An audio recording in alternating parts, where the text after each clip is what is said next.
नमः। ओम गम गणपते नमः। श्री गणेशाय नमः। ओम श्री परमात्मने नमः।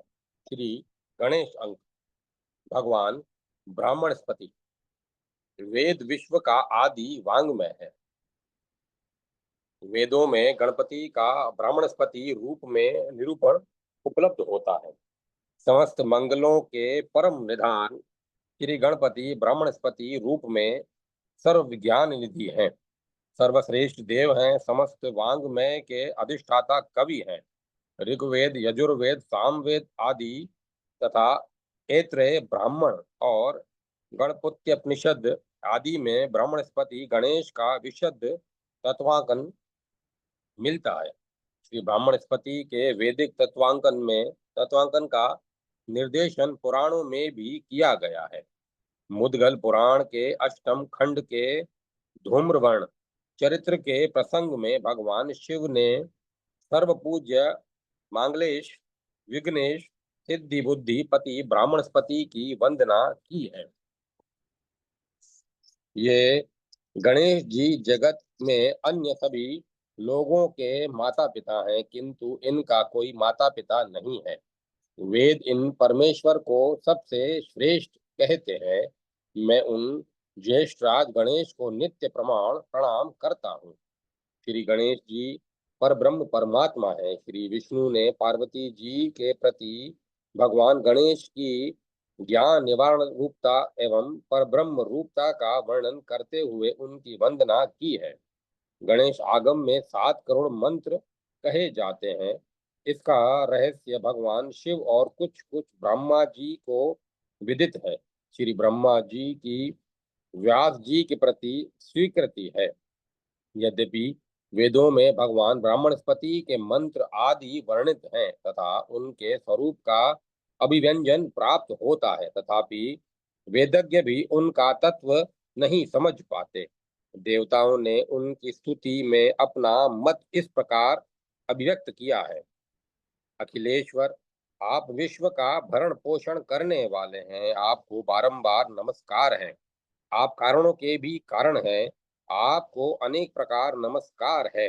वेद वेताओं की भी दृष्टि आप तक नहीं पहुंच पाती है। आपको नमस्कार है, नमस्कार है। सबको वर देने वाले गणेश, आपको बारंबार नमस्कार है। वेदज्ञ उनके तत्व का दर्शन नहीं कर पाते हैं। उनका तात्विक साक्षात्कार उन्हीं की कृपा पर निर्भर है।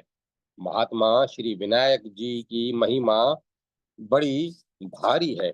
वे महान पुरुषों में भी सबसे बड़े महात्मा हैं।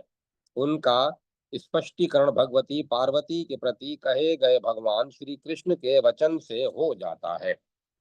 गणपत्योपनिषद में अपने परब्रह्म स्वरूप की व्यापकता पर स्वयं गणेश जी ने प्रकाश डाला है कि जिनका नमन कर मुनि लोग निर्विघ्नता से उस पद को प्राप्त होते हैं, और जो गणेशोपनिषद से जाना जाता है, मैं वही सर्वव्यापी ब्रह्म हूँ।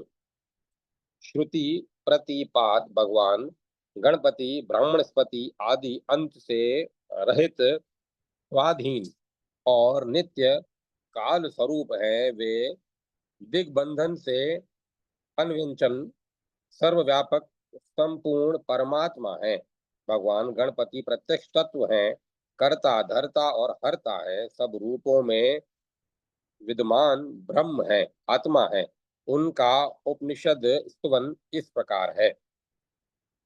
श्री गणेश जी अवयव हैं, अविनाशी और अगम हैं। वे निर्गुण निराकार हैं, मन और वाणी से परे सच्चिदानंद स्वरूप परब्रह्म हैं। उनका स्वजनों उपासकों पर कृपा करने के लिए वे साकार हो जाते हैं। अपने स्वजनों उपासकों पर कृपा करने के लिए वे साकार हो जाते हैं। ब्रह्मा शिव आदि भी उन्हें तत्वतः नहीं जानते हैं और न शेष ही उनकी महिमा का पूर्ण रूप से वर्णन कर पाते हैं। श्री गणेश के उपासक भी उनको निर्गुण ही कहते हैं। उनका स्वरूप वर्णन करने में कोई भी समर्थ नहीं कहा जा सकता। भगवान गणपति परमानंद हैं, वे ही परम गति हैं। वेद शास्त्रार्थ दर्शी उन्हें परब्रह्म कहते हैं। ब्रह्मा जी के वचन हैं, भगवान गणनायक गणस्पति ब्रह्मांड ब्रह्मांडस्पति सत असत व्यक्त और अव्यक्त सब कुछ हैं। वे अजन्मा और निर्विकल्प हैं, लौकिक आनंद से परे अद्वैत एवं परमानंद पूर्ण है, निराकार सर्वश्रेष्ठ निर्गुण और इच्छा रहित परब्रह्म स्वरूप हैं। भगवान वामन ने श्री गणेश जी की महिमा का वर्णन करते समय उनके तात्विक स्वरूप का अभिव्यंजन करते हुए उन्हें वेद वंदित कहा है। श्री वामन जी के मंत्र जप के प्रभाव से भगवान ब्राह्मणस्पति श्री गणेश जी ने उन्हें साक्षात दर्शन दिया था। श्री वामन ने उनकी स्तुति की है, जो अव्यक्त स्वरूप तथा व्यक्त जगत के हेतु हैं, जिनका श्री विग्रह वेद वंदित है, जो संपूर्ण देवताओं के भी अधिदेव हैं, जो अखिल ब्रह्मांडों के नायक, जगत के सृष्टा, सर्व वेदांत वेद मायातीत स्वम स्वस्व वेद सृष्टि स्थिति और संहार के कर्ता हैं, जो समस्त विद्याओं की निधि, सर्वेश्वर स्वरूप, सर्वभयहारी, मनोवांछित वस्तु देने वाले तथा कमनीय रूपधारी हैं। उन श्री गणेश जी की मैं वंदना करता हूँ। श्री ब्राह्मणस्पति समस्त स्तुतियों के आश्रय हैं। वेद में उनका निरूपण तत्वांकन विद्यमान रहने पर भी वे वेदों की पहुंच के बाहर हैं, वेदातीत हैं। भगवान ब्राह्मणस्पति गणेश जी प्रत्यक्ष ब्रह्म हैं। वे ज्ञान विज्ञान में है। स्कंद पुराण के काशी खंड में उनकी स्तुति है। वे परम कारण, हे परम कारण, आप कारणों के भी कारण हैं। वेद के विद्वानों द्वारा सदा एकमात्र आप ही जानने योग्य हैं। आप ही वेदवाणी में अनुसंधान करने योग्य अनिर्वचनीय तत्व हैं। यह संपूर्ण चराचर जगत आपके दिव्य स्वरूप का एक अंश है तथा आप वाणी के अविषय हैं। श्री सुखदेव जी ने श्रीमद् भागवत में ब्रह्म तेज के इच्छुक उपासकों के लिए ब्राह्मणस्पति की उपासना युक्ति संगत बताई है। ब्राह्मणस्पति वेदपति बृहस्पति हैं, गणपति हैं। पर ब्रह्म श्री गणेश जी ब्राह्मणस्पति रूप में ऋक यजु साम तीनों वेदों के सार हैं। ब्रह्मा जी का गणेश के प्रति कथन है कि आपका नाम वेदों का मूलभूत ओम का रूप है और आप गणों के स्वामी हैं, इसीलिए आपका नाम गणेश होगा। ऋग्वेद यजुर्वेद सामवेद के ब्राह्मणस्पति के संबंध में जो उल्लेख मिलता है, उससे उनके गणपति स्वरूप का तात्पर्य स्पष्ट हो जाता है। उपर्युक्त मंत्र के देवता ब्राह्मणस्पति हैं।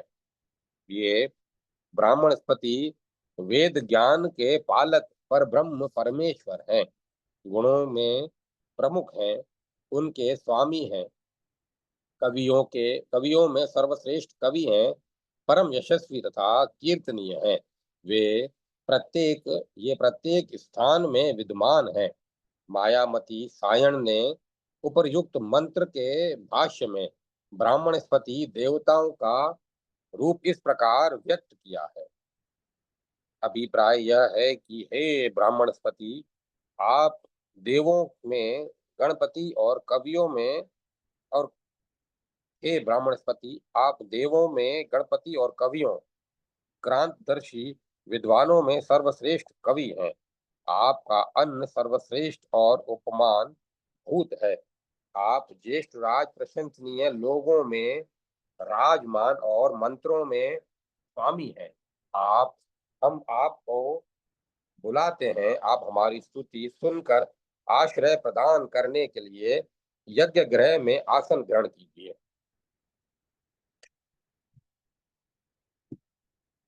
ऐतरेय ब्राह्मण में ऐतरेय ब्राह्मण में इसी अभिप्राय का मंत्र उपलब्ध होता है। भगवान ब्राह्मणस्पति ही इस मंत्र के प्रकाश में गणपति हैं, बृहस्पति हैं। ब्राह्मणस्पति सुगोपा उत्तम संरक्षक है, जिसकी वे रक्षा करते हैं। वह किसी के भी द्वारा उत्पीड़ित और संतापित नहीं हो सकता। हे सुरक्षक ब्राह्मणस्पति, जिसकी आप रक्षा करते हैं, उसे कोई दुख कष्ट नहीं दे सकता। पाप उसे पीड़ित नहीं कर सकते, शत्रु उसे मार नहीं सकते, वंचक उसे सता नहीं सकते। हे देव, उसके लिए आप समस्त हिंसकों को दूर भगा देते हैं। ऋग्वेद के प्रथम मंडल के 18वें सूक्त में के देवता ब्राह्मणस्पति हैं। इस सूक्त का दूसरा मंत्र भगवान गणपति के सिद्धिदाता और पुष्टि प्रदान करने वाले गुण का घोतन करता है। इसमें श्री गणेश का मांगलिक रूप स्पष्ट हो जाता है। उपर्युक्त मंत्र का भाष्य सायणाचार्य द्वारा प्रस्तुत है। अभिप्राय यह है कि जो संपत्तिशाली रागोपासक, रागोपसारक, धनदाता, पुष्टिवर्धक और शीघ्र फलदाता है, वे ही ब्राह्मणस्पति हम लोगों पर अनुग्रह करें। शुक्ल यजुर्वेद का निम्न उद्घृत मंत्र भगवान गणेश की पूजा में विद्वानों तथा शास्त्रों द्वारा प्रयुक्त होता है।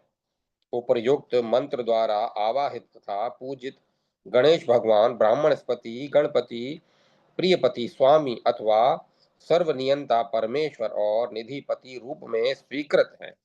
किसी किसी भाष्यकार के मत से उपर्युक्त मंत्र का यह अर्थ विदित होता है कि वे हे परम देव गणेश जी, आपको हम समस्त गणों का पति स्वीकार करते हैं। आपको प्रिय पदार्थों, प्राणियों का पालक और समस्त सुख निधियों का निधिपति स्वीकार करते हैं। आप सृष्टि को उत्पन्न करने वाले हैं। हम जीवात्मा हिरण्यगर्भ को धारण करने वाले, संसार को अपने आप में धारण करने वाली प्रकृति के भी स्वामी आपको प्रणाम हो। सामवेद के एक मंत्र में भगवान ब्राह्मणस्पति का उल्लेख उपलब्ध होता है, जिसमें उपासक द्वारा उनकी प्राप्ति की प्रार्थना की गई है। मंत्र का आशय है कि ब्रह्मांड के पालक ईश्वर ब्राह्मणस्पति और वाग देवता भगवती वाणी हमें प्राप्त हो। यही मंत्र ऋग्वेद में भी मिलता है। भगवान ब्राह्मणस्पति की स्तुति ब्रह्मा, विष्णु, महेश, शेष, वेद तथा वेदज्ञों के वश की बात नहीं है।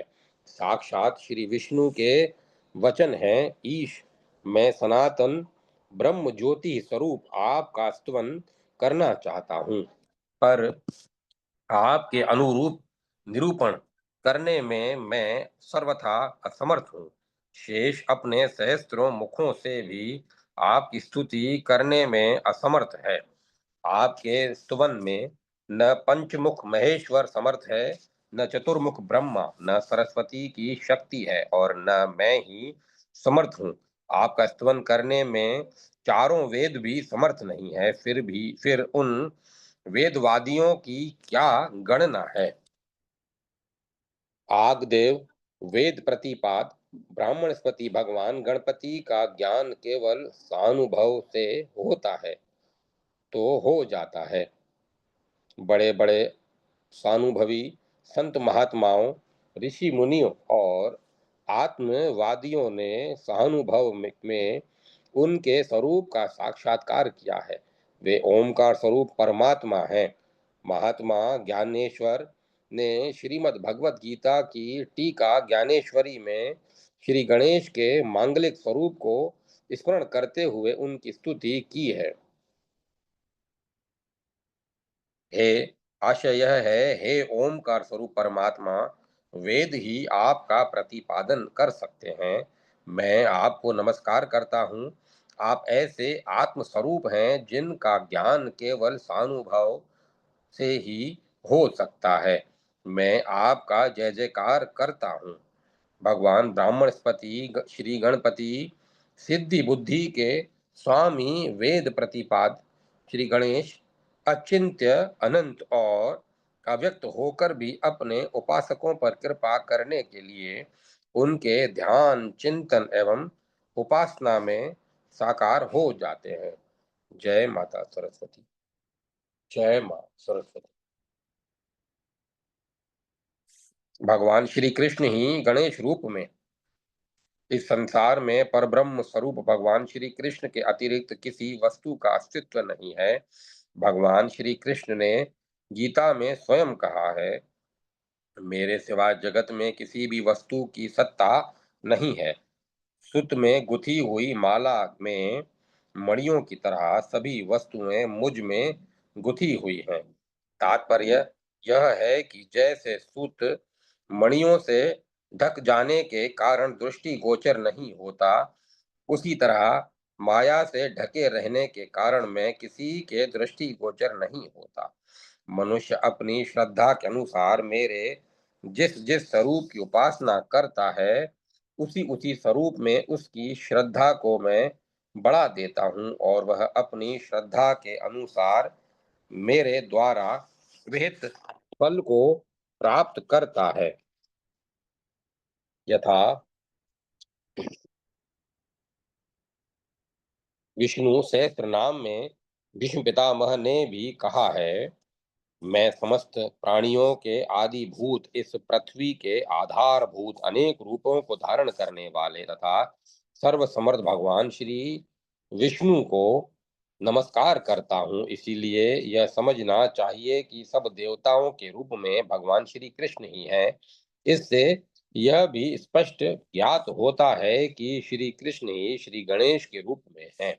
उनके आविर्भाव के विषय में ब्रह्म विवर्त पुराण के गणपति खंड में विस्तृत कथा मिलती है, जिसे भगवान श्री कृष्ण पर ब्रह्म स्वरूप होने से अनादि और अनंत हैं, वैसे ही अनादि शक्ति जगन माता दुर्गा हैं, क्योंकि ये भी प्रकृति स्वरूपा हैं। पर्वतराज हिमालय की पुत्री रूप से प्रकट होने के कारण इनका नाम पार्वती हुआ। अतः महर्षि नारद ने महर्षि नारद की प्रेरणा से पर्वतराज हिमालय ने अपनी पुत्री पार्वती का दाम्पत्य संबंध पर ब्रह्म के अंश स्वरूप भगवान शंकर के साथ स्थापित किया। भगवान विष्णु की शक्ति महालक्ष्मी, ब्रह्मा की शक्ति सरस्वती और शिव की शक्ति पार्वती, ये तीनों शक्तियां प्रकृति स्वरूपा हैं।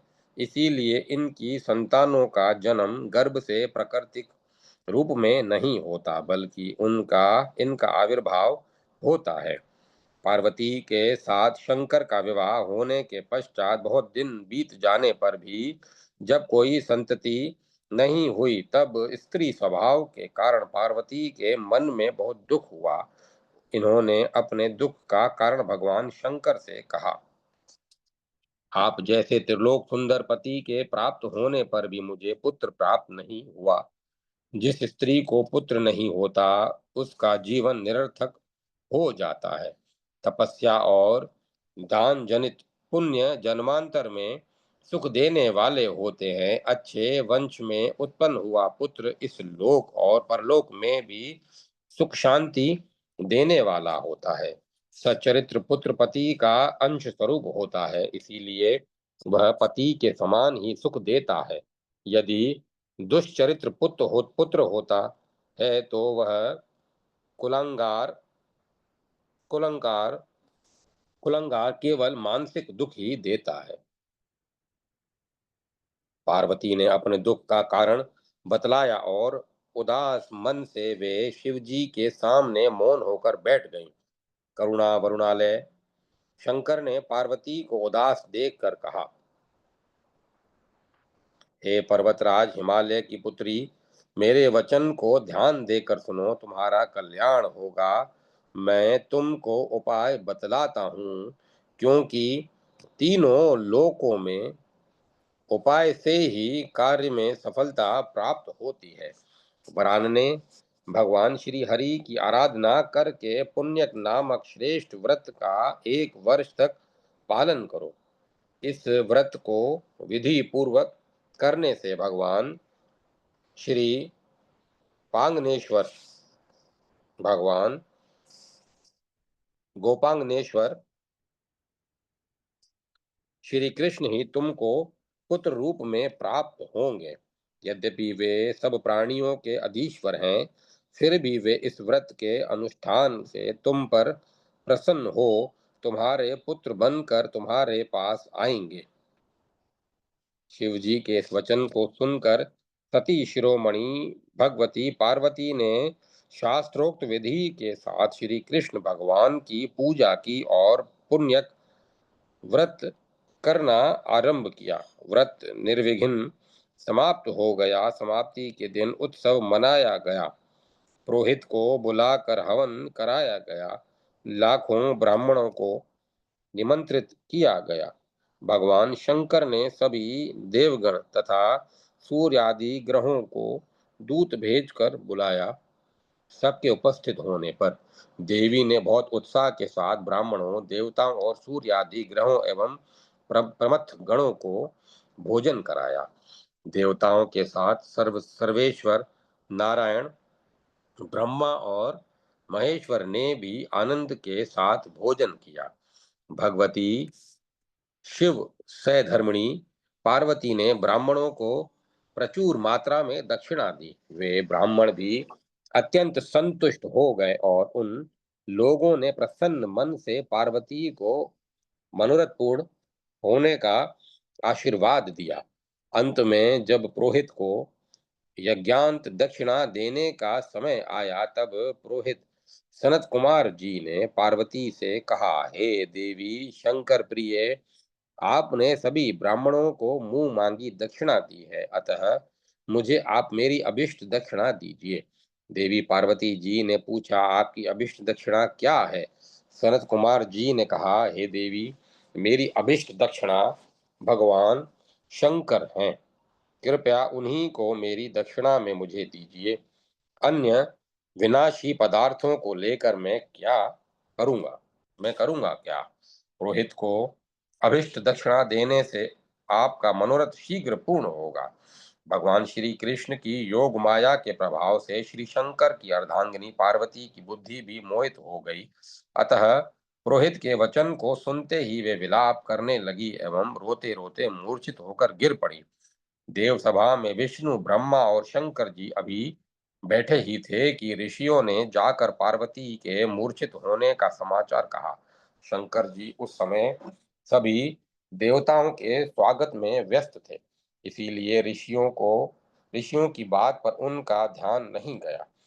पश्चात विष्णु भगवान और ब्रह्मा ने इस समाचार को सुना और उन दोनों ने शिवजी को प्रेरित करके पार्वती के पास भेजा।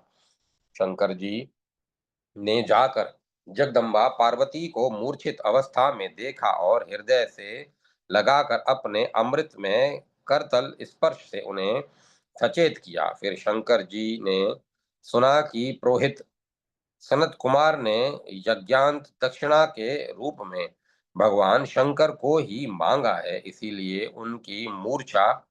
उनको मूर्छा आ गई है। इस बात को सुनकर सर्वांतरयामी भगवान शंकर ने अपनी प्रियतमा पत्नी पार्वती से कहा, प्रिय, तुम तो त्याग रूपा हो। सनत कुमार जी को उनकी अभिष्ट दक्षिणा अवश्य दे दो।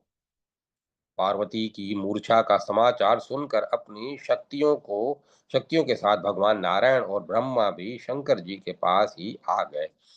श्रीमन नारायण ने जब दक्षिणा में शिव जी के मांगने की बात सुनी, तब उन्होंने कहा, देवी, तुम तो उदार हृदया हो, तुम्हारे लिए अदय क्या है? रोहित ने तुमसे जो दक्षिणा मांगी है, तुम उन्हें दे दो, तुम्हारा कल्याण ही होगा। भगवान नारायण के कहने से पार्वती जी ने अपने प्रिय पति भगवान महेश्वर को उन्हें दक्षिणा में दे दिया। पुरोहित सनत कुमार जी महादेव जी को लेकर चलने के लिए उद्यत हुए। तब पार्वती के दुख को देखकर नारायण ने कहा, श्रीमान नारायण के वचन को सुनकर देवी पार्वती के मन में कुछ साहस हुआ और उन्होंने कातर स्वर से अपने पुरोहित सनत कुमार से कहा, एक गौ का मूल्य एक गौ का मूल्य मेरे स्वामी के समान है। मैं आपको 1 लाख गौएं देती हूँ। एक ही गौ का मूल्य भगवान विष्णु और शिव के समान है। फिर आपको 1 लाख गौ लेकर मेरे पति को देने में क्या हानि है? कृपया मेरे पति को लौटाकर आप 1 लाख गायों को ग्रहण कीजिए। परंतु पुरोहित सनत कुमार ने पार्वती जी के इस प्रस्ताव को स्वीकार नहीं किया। उन्होंने कहा, देवी, आपने मुझे अमूल्य रत्न दक्षिणा में दिया है, फिर मैं उसके बदले 1 लाख गौ कैसे ले सकता हूँ? इन गायों को लेकर तो मैं और भी झंझट में फंस जाऊंगा। तब भगवती महेश्वरी को बड़ा दुख हुआ और वे कहने लगी, मैंने कैसी मूर्खता की कि पुत्र के लिए मैंने 1 वर्ष तक पुण्यक व्रत किया। उसके नियम पालन करने में बहुत कष्ट भोगा, किंतु फल क्या मिला? पुत्र तो मिला ही नहीं, पति को भी मैं खो बैठी। अब पति के बिना पुत्र कैसे प्राप्त होगा? इसी बीच में सभी देवताओं ने तथा पार्वती ने आकाश से उतरते हुए एक तेज पुंज को देखा। उसमें इतनी चमक थी कि सबकी आंखें बंद हो गई। किंतु पार्वती जी ने उस तेज पुंज के मध्य में अत्यंत सुंदर पीतांबरधारी भगवान श्री कृष्ण को विद्यमान देखा। उनके दर्शन से भगवती पार्वती का हृदय प्रेम से भर गया और उन्होंने स्तुति करना आरंभ किया। हे कल्याण निधे श्री कृष्ण, आप तो मुझको जानते हैं, परंतु मैं आपको जानने में समर्थ नहीं हूँ। केवल मैं ही नहीं, बल्कि वेद को जानने वाले अथवा स्वयं वेद भी अथवा वेद के निर्माता भी आपको जानने में समर्थ नहीं है। इस तरह स्तुति करके पार्वती जी ने कहा, प्रभो, इसीलिए मैं आपकी स्तुति करती हूँ। मैं पुत्राभाव के दुख से दुखित हूँ। इस व्रत से मैं आपके ही समान पुत्र चाहती हूँ। आप उनकी स्तुति से प्रसन्न होकर भगवान श्री कृष्ण ने सर्वसाधारण के लिए अत्यंत दुर्बल मनोहर रूप में उन्हें दर्शन दिया और अभिष्ट सिद्धि का वरदान देकर वे अंतर्हित हो गए। इधर शंकर और भगवती पार्वती दोनों अपने आश्रम में आकर विश्राम करने लगे। भगवान चंद्रदेव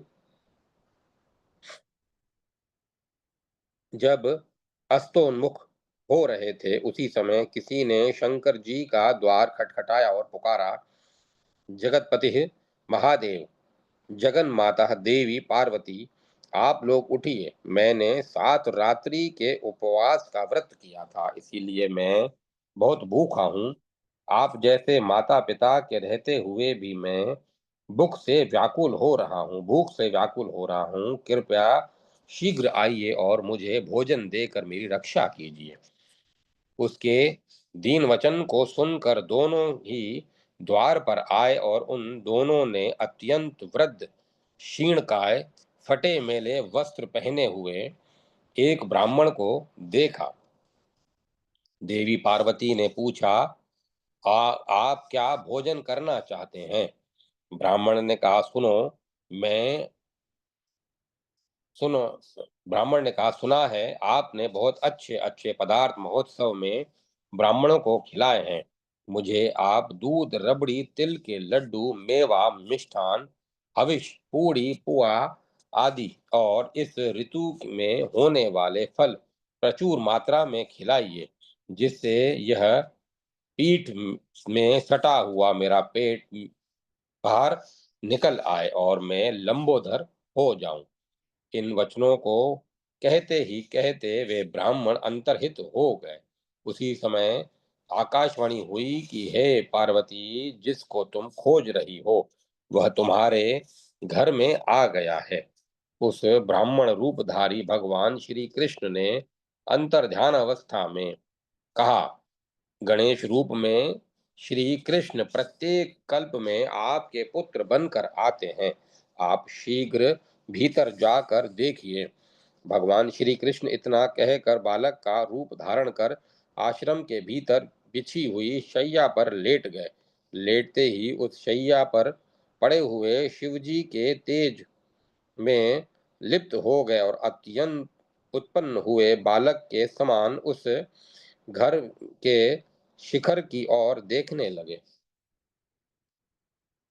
फिर पार्वती ने उस अत्यंत सुंदर बालक को शैया पर हाथ पैर पटक पटक कर खेलते हुए देखा और प्रेम से अपनी गोद में उठा लिया और दूध से भरे हुए अपने स्तनों को पिलाया। ब्रह्मवैवर्त पुराण के इन प्रमाणों से स्पष्ट ज्ञात होता है कि श्री गणेश के रूप में श्री कृष्ण ही आविर्भूत हुए हैं। भगवान शंकर ने उनके बल पराक्रम और बुद्धिमता को देखकर उन्हें अपने प्रमथादि गणों का आधिपत्य दे दिया और उनका नाम उन्होंने गणेश रखा। गणेश जी की पूजा करने से विघ्नों का नाश हो जाता है। किसी कार्य के आरंभ में भगवान श्री गणेश जी की पूजा करने से संसार में विघ्न जड़ मूल से नष्ट हो जाते हैं। सूर्य की पूजा से शरीर के रोग दूर हो जाते हैं तथा भगवान विष्णु की पूजा से ब्रह्मा और अभ्यंतर पवित्रता आती है। भगवान विष्णु की पूजा से ब्रह्म और अभ्यंतर पवित्रता आती है। किसी कार्य में प्रथम गणेश जी की पूजा न करने से कार्य सिद्धि में विघ्न अवश्य होता है।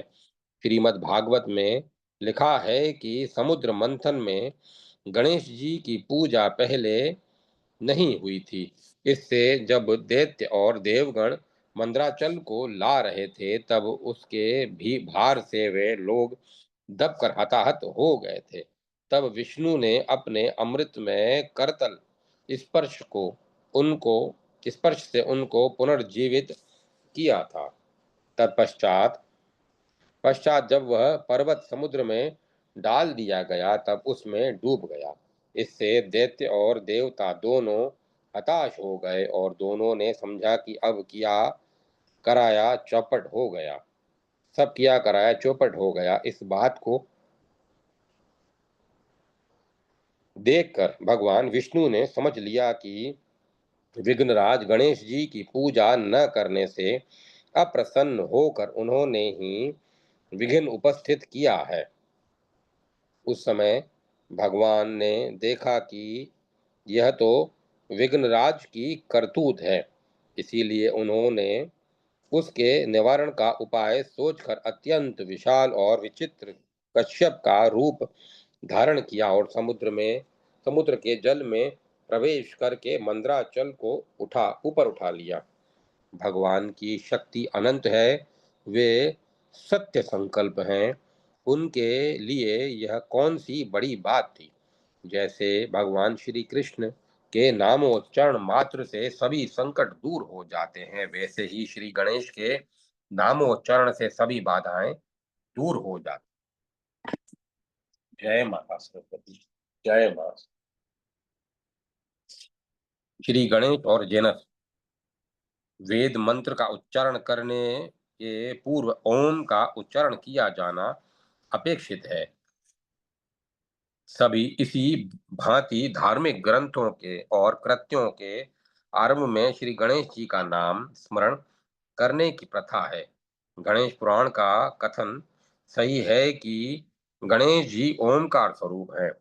जब मुहावरेदार भाषा का प्रयोग किया जाता है और किसी कार्य का श्री गणेश करने की चर्चा होती है तब यही समझा जाता है कि इस कार्य का आरंभ होने वाला है। पश्चिम में रोमनों के देवता जेनस का नाम गणेश नाम के समकक्ष है। विश्वकोशों में बताया गया है कि जब कभी इतालवी या रोमन लोग पूजा करते थे इसी जेनस देवता विशेष का नाम सर्वप्रथम लिया करते थे। हमारी कथा यूरोप में पहुंची और कहा वहां भी श्री गणेश सर्वप्रथम रहे। आजकल वर्ष के प्रथम मास को अंग्रेजी में जनवरी जेनस की स्मृति में कहा जाता है।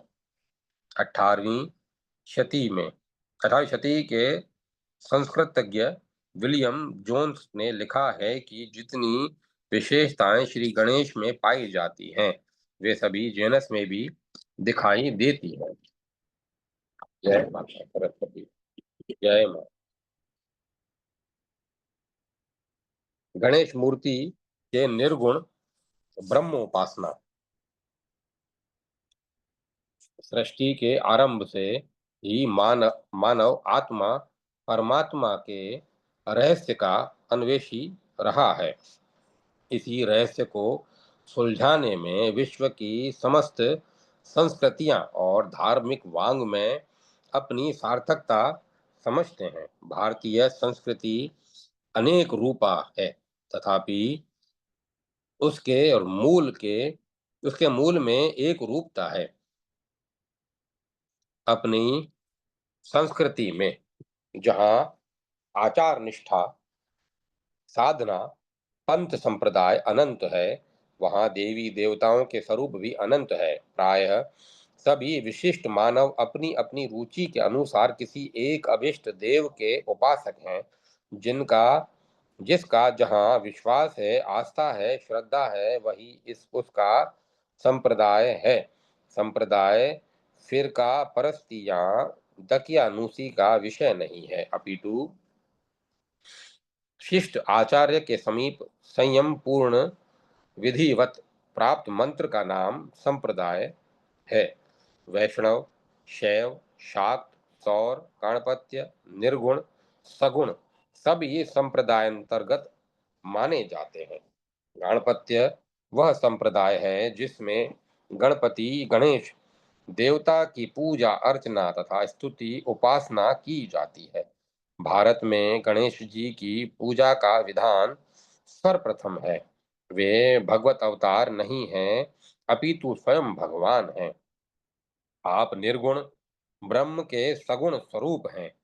वे ये ब्रह्मा विष्णु महेश प्रभृति सभी देवों द्वारा पूजित है।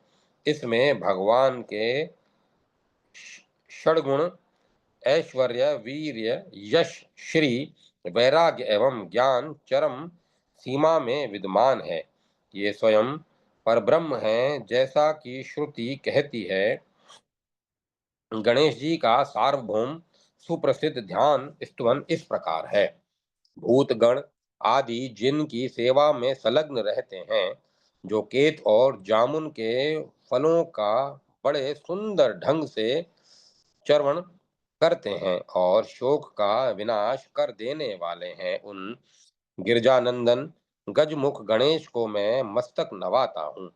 विघ्नेश्वर के चरण कमलों को प्रणाम करता हूँ, जो लंबोदर होते हुए भी परम सुंदर हैं, जिनके एक ही दांत हैं, जो पीताम्बरधारी तीन नेत्र वाले एवं परम पवित्र हैं, जिनकी कमनीय कांति उदय काल के सूर्य की भांति अरुणोज्वल दिखाई देती है। उन सर्व विघ्नहारी विघ्नेश्वर गणेश को मैं नमस्कार करता हूँ। श्री गणेश जी का श्री विग्रह बड़ा ही दिव्य तथा विलक्षण है।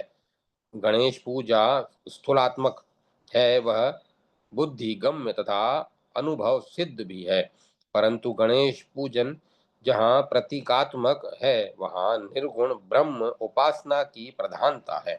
पीली मिट्टी की एक डली जिस पर लाल पीला श्वेत कलावा आवृत हो, साक्षात ब्रह्म का प्रतीक है। न उसमें कोई लिंग है, न चिन्ह, न अंग और न प्रत्यंग। अंडाकार मृतिका के में समस्त ब्रह्मांड है और इस ब्रह्मांड में अलक्षित रूपेण विद्यमान ब्रह्म परिलक्षित होता है। मिट्टी की गोलाकार डली अखिल ब्रह्मांड का प्रतीक है और यह सूत्र ब्रह्म का प्रतीक है। वस्तुतः यह दृश्यमान समस्त जगत भगवान ईश से व्याप्त है। जगती के कण कण में वह रमा हुआ है। श्रुति कहती है, सृष्टि के पूर्व केवल वेद मंत्रानुसार चराचर के अधिपति, आकाश पृथ्वी के सृष्टा धर्ता एक ही अद्वैत ब्रह्म है। उसके लिए गण शब्द का प्रयोग संभव नहीं है। अतः जब इस अद्वैत में द्वित त्रिवत त्रिवक द्वित्व त्रित्व की भावना जागृत हो गई, तब सृष्टि में अनेक रूपता आई और व्यष्टि समष्टि बनने लगी। समूह समाज का निर्माण हुआ। उनके अनेक समाजों के समन्वित रूप गण पर गण पनपने लगे। इन सब गणों को समन्वित तथा अनुशासित रखने के लिए एक गणाधिपति गणाध्यक्ष की आवश्यकता अनिवार्य हो गई।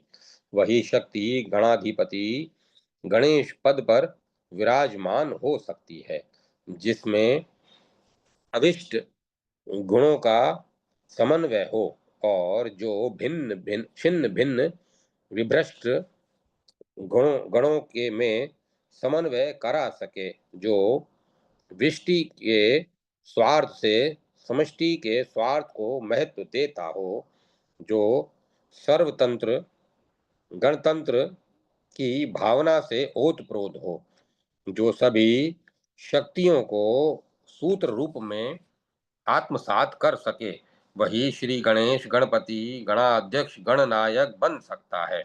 गणपति में प्रियपति तथा निधिपति का भाव समान साम्य होना भी अनिवार्य है। अर्थात ब्रह्म स्वरूप गणेश सदा सर्वदा पूज्य है। गणपति पूजन का सर्वप्रसिद्ध यजुर्वेद का मंत्र भी यही भाव पुष्ट करता है कि गणेश मूर्ति निर्गुण ब्रह्म उपासना का प्रतीक है। सर्वेश तुम मेरे वसु परम धन हो। तुम ही समस्त अभिष्ट शक्तियों के दाता हो। संपूर्ण रिद्धि सिद्धि ऐश्वर्य आदि गुणों के अधिपति हो। सभी आपत्तियों को विघ्न बाधाओं को नष्ट करने की शक्ति तुम में है। अतः तुम प्रिय ही नहीं प्रियपति हो। हम सब गण आपका आवाहन पूजन करते हैं। इस मंत्र में आवामहे बहुवचन की क्रिया है, जो गणात्मक भाव का प्रतीक है। इसमें सभी गण अपने गणनायक का आवाहन करते हैं। मैं जन्म मरण के चक्र में हूँ और तुम जन्म रहित हो, अर्थात अजन्मा अजर अमर अनादि अनंत व्यापक पर ब्रह्म तुम ही हो। तुम सबके बीज रूप हो। तुम सभी समस्याओं के ज्ञाता हो। तुम सबके बीज रूप हो। तुम सभी रहस्यों के ज्ञाता हो। तुम्हारा मंगल करण विघ्न हरण स्वरूप सर्वोपरि है। तुम्हें बारंबार शतशः नमस्कार है। गणेश जी को भूत गणादि सेवितम कहा गया है। इसकी व्याख्या में शिवगण भूत प्रेत पिशाच बेताल कुष्मांड भैरव आदि ही गण शब्द से ग्राह्य नहीं है, बल्कि व्यापक दृष्टिकोण से अध्यात्म गण मन बुद्धि चित्त अहंकारादि आदि देवत गण सूर्य चंद्र अग्नि वरुण व्यावादि और अधिभूत गण पृथ्वी जल तेज वायु आकाश आदि भी ग्रह है। गणेश रूप में उपास्य देवताओं में सतव गुण की ही प्रधानता है। सतव गुणोदय होने पर कृतत्व अभिमान सर्वथा लुप्त हो जाता है। ऐसी दशा में विघ्न बाधाओं का नाश ही नहीं होता, बल्कि उनका अत्यंत अभाव भी हो जाता है। जब हृदय में सतव भाव का उद्रेक होता है, तब अंतर्यामी देवादिदेव ही सब कुछ करता धरता है। वह ही मन बुद्धि में बैठकर संकल्प विकल्प एवं निश्चयात्मक क्रियाकलाप चला रहा है। वही कर्मेंद्रिय एवं ज्ञानेंद्रिय में गति दाता है। हमारा अपना कर्तव्य तो आटे में नमक के बराबर भी नहीं है। भाव जागता है।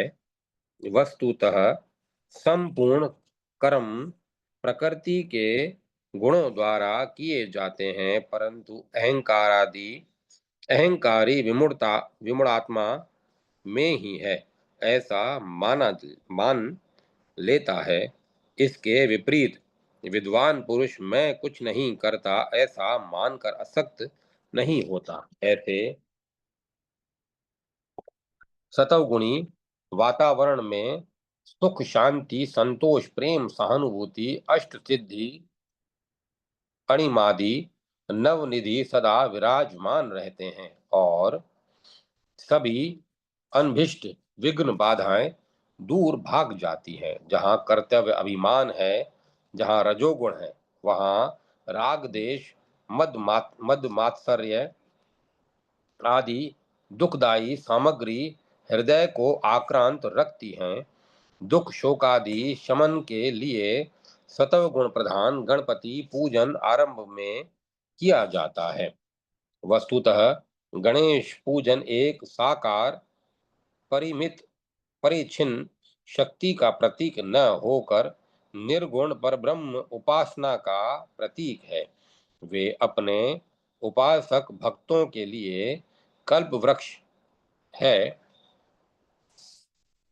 अमंदानंद संदोह है। मानव जीवन के में उनकी उपासना सर्वोपरि है। जय माता सरस्वती। जय मां सरस्वती।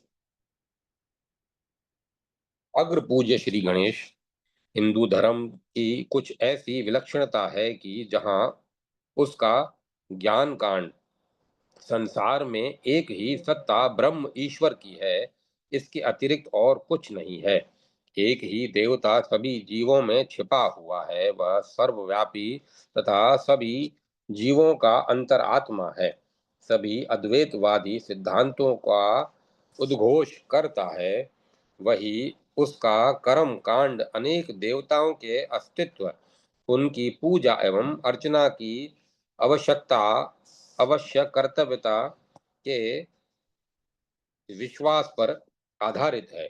यदि अनेक देवी देवताओं के अस्तित्व पर विश्वास होगा तथा उनकी पूजा अर्चा भी करणीय होगी, तो स्वभावतः यह प्रश्न उत्पन्न होगा कि उनमें सर्वप्रथम किसकी पूजा की जाए। एक बार देवताओं में स्वतः इस बात पर विवाद उत्पन्न हुआ कि हम सब लोगों में अग्र पूजा का अधिकारी कौन है।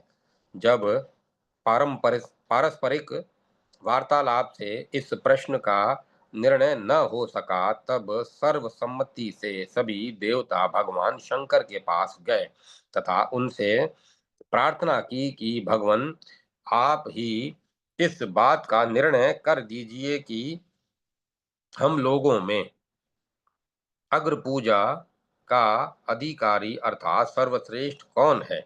भगवान शंकर ने यदि यदुच्छिक रूप से इस प्रश्न का सीधा उत्तर दे दिया होता, तो संभव है कि किसी किसी को अपनी योग्यता एवं शक्ति का अधिक मूल्यांकन करने के कारण उन पर पक्षपात का दोष प्रतीत होता।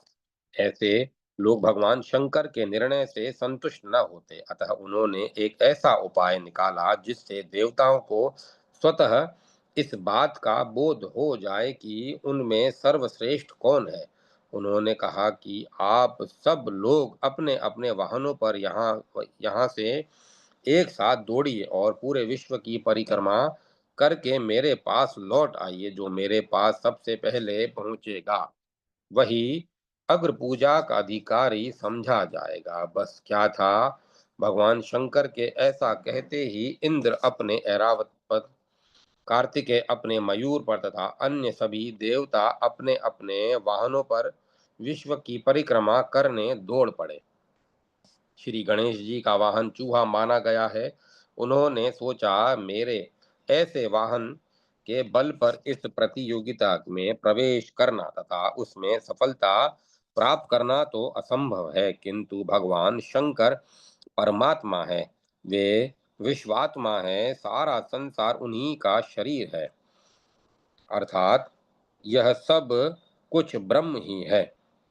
अर्थात उस ब्रह्म या परमात्मा के एक ही चरण में यह सारा संसार है, अर्थात मेरे भगवान के अतिरिक्त संसार में और कुछ नहीं है इत्यादि। अतः भगवान शंकर की परिक्रमा कर लेने से ही विश्व की परिक्रमा हो जाएगी। ऐसा सोचकर उन्होंने अपने मूषक वाहन से ही भगवान शंकर की परिक्रमा कर ली तथा निश्चिंत होकर बैठे। बहुत देर बाद धीरे धीरे अन्य देवताओं का भी प्रत्यावर्तन प्रारंभ हुआ, किंतु जब तब तक इधर खेल समाप्त हो चुका था। भगवान शंकर के निर्णय के अनुसार विजय श्री गणेश जी के हाथ लगी। तब से वे अग्र पूजा के अधिकारी मान लिए गए। इस उपाख्यान से यह भी निर्विवाद सिद्ध होता है कि अंततः विजय बुद्धिमान की ही होती है। केवल शक्तिशाली एवं साधन संपन्न ही नहीं, इसीलिए गोस्वामी तुलसीदास ने गणेश जी के स्तवन में विनय पत्रिका में उन्हें मोदक प्रिय, मुद मंगल दाता, विद्या बारिधि, बुद्धि विधाता कहा है। उपर्युक्त उपाख्यान में से गणेश जी की बुद्धिमता और विद्वता तो सिद्ध हो ही जाती है। विद्वान एवं बुद्धिमान व्यक्ति ही सफल होता है तथा सफलता प्रसन्नता एवं मंगलमयता का कारण होती है। मोदक इन दोनों प्रसन्नता एवं मंगलमयता का प्रतीक है। हिंदू धर्म की यह एक प्राचीन आस्था है कि जैसा इस शरीर में है वैसा ही समस्त विश्व में है, अर्थात जिन तत्वों के समावेश से इस शरीर एवं उसमें रहने वाली आध्यात्मिक सत्ता का निर्माण हुआ है, उन्हीं तत्वों से इस समस्त विश्व का भी निर्माण हुआ है। इससे यह सिद्ध होता है कि समस्त विश्व की जो तार्किक बनावट है वही बनावट इस शरीर की भी है। हिंदू धर्म की उपर्युक्त आस्था का एक परिणाम यह होता है कि अनेक पौराणिक उपाख्यानों, भौतिक घटनाओं आदि की व्याख्या सामान्य दृष्टि से भी संभव है तथा आध्यात्मिक दृष्टि से भी। उदाहरणार्थ, पुराणों के अनुसार त्रिवेणी संगम पर स्नान करने वाले का पुनर्जन्म नहीं होता। सामान्यतः इस संगम का अर्थ प्रयाग में स्थित गंगा, यमुना और सरस्वती के संगम से ही है, किंतु कुछ योग सिद्ध महात्माओं का यह कथन है कि जिस संगम पर स्नान करने से, अर्थात उसमें लाक्षणिक अर्थ में अवगाहन करने से पुनर्जन्म नहीं होता, वह आज्ञा चक्र पर स्थित इड़ा, पिंगला एवं सुषमणा का संगम है। मैं यह नहीं कहता कि उपर्युक्त दोनों व्याख्याओं में से कोई एक नित्य सत्य है, सत्य से निकट तथा दूसरी उससे दूर है। मेरे कहने का अभिप्राय इतना ही है कि कुछ पौराणिक और भौतिक कथाओं की सामान्य एवं आध्यात्मिक दोनों ही व्याख्याएं संभव है। इस प्रकार श्री गणेश जी अग्र पूजा के रहस्य के संबंध में भी उपर्युक्त पौराणिक आख्यान के अतिरिक्त निम्नलिखित दो आध्यात्मिक व्याख्याएं संभव हैं। गणेश शब्द का अर्थ होता है समुदाय अथवा समुदायों का स्वामी। प्रश्न यह उत्पन्न होता है कि गणेश जी जिस समुदाय के स्वामी हैं, पौराणिक व्याख्या के अनुसार वे भगवान शंकर के भृत्यों के स्वामी माने गए हैं। प्रथम आध्यात्मिक व्याख्या के अनुसार मैं गणेश जी को राग द्वेषादि रहित शुद्ध मन का प्रतीक मानता हूँ।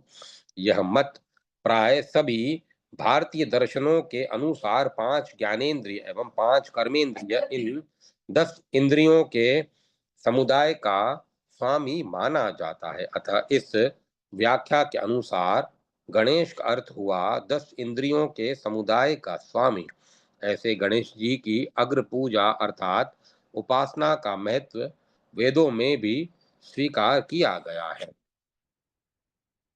पूर्व उपासना द्वारा मन के शुद्ध एवं समाहित हुए बिना शुद्ध बुद्धि स्वरूपा पार्वती देवी अर्थात ब्रह्म विद्या का आविर्भाव नहीं हो सकता। इससे जगत जननी माता पार्वती को ब्रह्म विद्या स्वरूपिणी स्वीकार करने का स्वा स्वारस्य स्पष्ट हो जाता है। यदि हम नित्य शुद्ध बुद्ध मुक्त स्वरूप आत्मा ब्रह्म एवं शंकर में कोई भेद न माने, उपनिषदों एवं गीता आदि में भी इनमें कोई तात्विक भेद स्वीकार नहीं किया गया है। माता पार्वती को ब्रह्म विद्या का प्रतीक इन उपनिषद के उपाख्यान की व्याख्या के में स्वामी शंकराचार्य ने भी माना है। इस प्रकार भगवान शंकर रूपी ब्रह्म का ज्ञान प्राप्त कर जीवन का चरम लक्ष्य मोक्ष प्राप्त करने के लिए ब्रह्म विद्या स्वरूपिणी उमा पार्वती का आविर्भाव आवश्यक है तथा इसके लिए शिव संकल्प राग द्वेषादि रहित शुद्ध मन स्वरूपी गणेश जी की अग्र पूजा अर्थात उपासना की आवश्यकता पड़ती है। दूसरी आध्यात्मिक व्याख्या योग परक है। तंत्र शास्त्र की मान्यता के अनुसार मेरुदंड के भीतर सूक्ष्मणा नाम की एक अत्यंत सूक्ष्म नाड़ी है जो गुदा एवं उपस्थ के बीच कुछ ऊपर से होती हुई ब्रह्मरंध्र तक चली गई है। इस नाड़ी के बाएं दाएं से होती हुई ईड़ा एवं पिंगला नाम की 2 नाड़ियां एक दूसरे से विपरीत दिशा में चलती हुई कुछ स्थानों पर एक दूसरे का अतिक्रमण करती हैं। इन स्थानों को चक्र कहते हैं। ये चक्र नीचे से ऊपर तक 7 हैं जिनके नाम है मूलाधार, स्वाधिष्ठान, मणिपुर, अनाहत, विशुद्ध, आज्ञा एवं सहस्त्रार सहस्त्रार। इन चक्रों पर ध्यान करते करते योगियों को विलक्षण रंग रूप के विकसित कमल दिख पड़ते हैं। इन कमलों के दलों की संख्या तथा इनका रंग आदि भिन्न भिन्न होते हैं तथा प्रत्येक दल पर किसी न किसी बीजाक्षर का तथा इस चक्र पर उसके अधिष्ठात्र देवता का जीवंत दर्शन होता है। उदाहरणार्थ मूलाधार चक्र का रंग पीला, दलों की संख्या 4 तथा उसके अधिष्ठात्र देवता स्वयं गणेश जी हैं। जिस पर श्री रामचंद्र जी के मंदिर के द्वार पर स्थित श्री हनुमान विग्रह के दर्शन वंदन के उपरांत ही श्री राम विग्रह का दर्शन वंदन करना चाहिए, अन्यथा श्री हनुमान जी के अतिक्रमण अपमान के दोष का भागी बनना पड़ता है।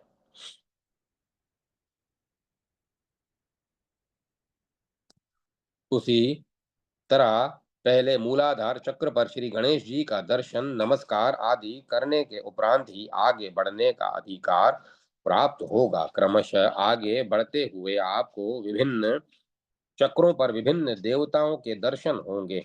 इस व्याख्या के अनुसार सर्वप्रथम श्री गणेश जी का दर्शन एवं नमस्कार आदि के रूप में अग्र पूजा अनिवार्य हो जाती। जय माता सरस्वती।